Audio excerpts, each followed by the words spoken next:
नमस्कार, स्वागत है आपका हमारे चैनल एसकेपीएम फाइनेंस पर। आज हम बात कर रहे हैं पोस्ट ऑफिस की एनएससी स्कीम यानी कि नेशनल सेविंग सर्टिफिकेट।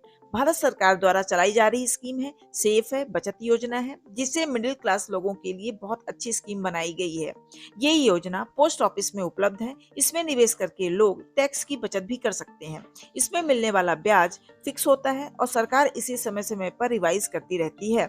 अब हम बात करते हैं निवेश की अवधि और ब्याज दर पर। एनएससी की लॉक इन पीरियड 5 वर्ष की होती है। एक बार निवेश करने के बाद 5 साल तक उस पैसे को आप निकाल नहीं सकते। वर्तमान में यानी कि जुलाई 2025 से लेकर सितंबर 2025 तक तिमाही का एनएससी पर ब्याज दर 7.7% सालाना है, यानी कि कंपाउंडिंग ईयरली होता है। चक्रवृद्धि इसमें ब्याज मिलता है, लेकिन अंत में पूरा ब्याज एक साथ मिलेगा मैच्योरिटी पर, यानी 5 वर्ष के बाद। अब बात करते हैं कि इसमें निवेश कौन कौन कर सकता है। इस योजना में कोई भी भारतीय नागरिक निवेश कर सकता है। नाबालिग के नाम पर भी एनएससी खोला जा सकता है, जिसे उसके अभिभावक ऑपरेट करेंगे। लेकिन एनआरआई और एचयूएफ यानी कि हिंदू अविभाजित परिवार इसमें निवेश नहीं कर सकता। अब हम न्यूनतम अधिकतम निवेश लिमिट की बात करेंगे।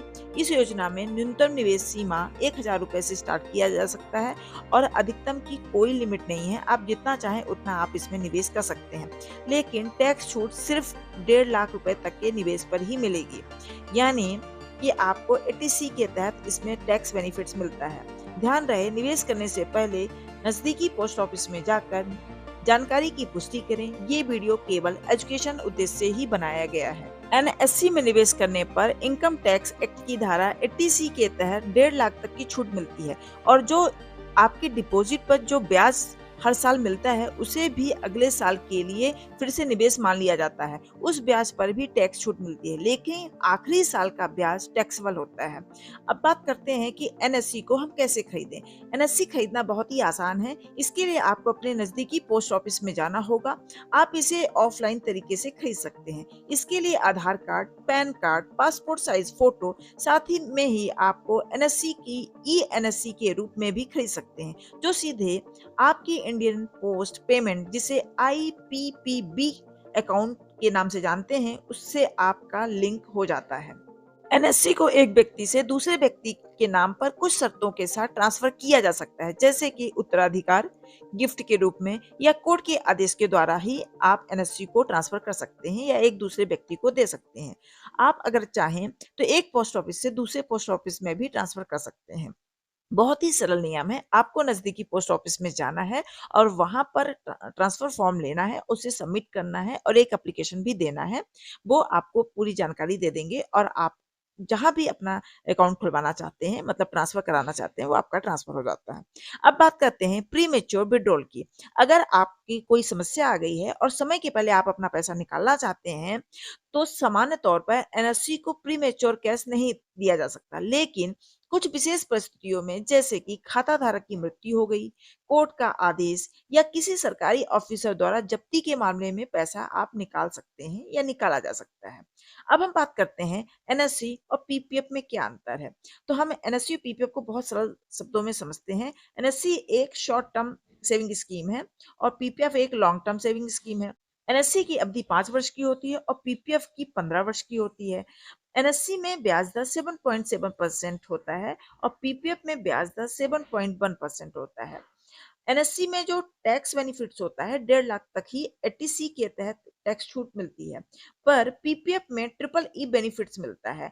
आपके अमाउंट पर, मतलब आपका जो प्रिंसिपल अमाउंट है वो, आपका ब्याज और आपका प्री मेच्योर अमाउंट जो होता है उसमें टैक्स फ्री होता है। और एनएससी में सबसे बड़ी बात ये होती है कि आपको एक बार ही एक मुश्त पैसा लगाना होता है और पीपीएफ में आप 500 रुपए से लेकर 1.5 लाख रुपए तक पर ईयर जमा कर सकते हैं, पर आपको 15 वर्ष तक जमा करना होता है। अब हम कैलकुलेशन के माध्यम से समझते हैं कि अगर आपने 50,000, 1 लाख, 2 लाख, 5 लाख और 10 लाख रुपए इस एनएससी सर्टिफिकेट में लगाया, तो आपको 5 वर्ष के बाद कितना ब्याज मिलेगा।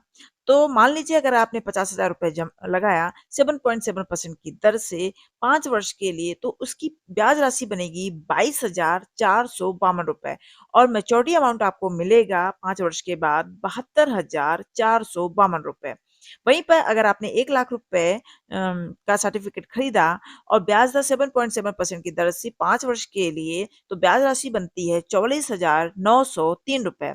मैच्योरिटी अमाउंट बनेगा 1,44,903 रुपए। अगर आपने 2 लाख रुपए की एनएससी में अपना अकाउंट खुलवाया, ब्याज दर 7.7% की दर से 5 वर्ष के लिए 89,807 रुपए आपका ब्याज राशि बनेगा 5 वर्ष में, और मैच्योरिटी आपकी हो जाएगी 2,89,807 रुपए। अगर आपने 5 लाख रुपए का एनएससी खरीदा, ब्याज दर 7.7% की दर से 5 वर्ष के लिए, तो ब्याज राशि इसकी बनेगी 2,24,517 रुपए लगभग। तो मैच्योरिटी अमाउंट आपका हो जाएगा 7,24,517 रुपए लगभग।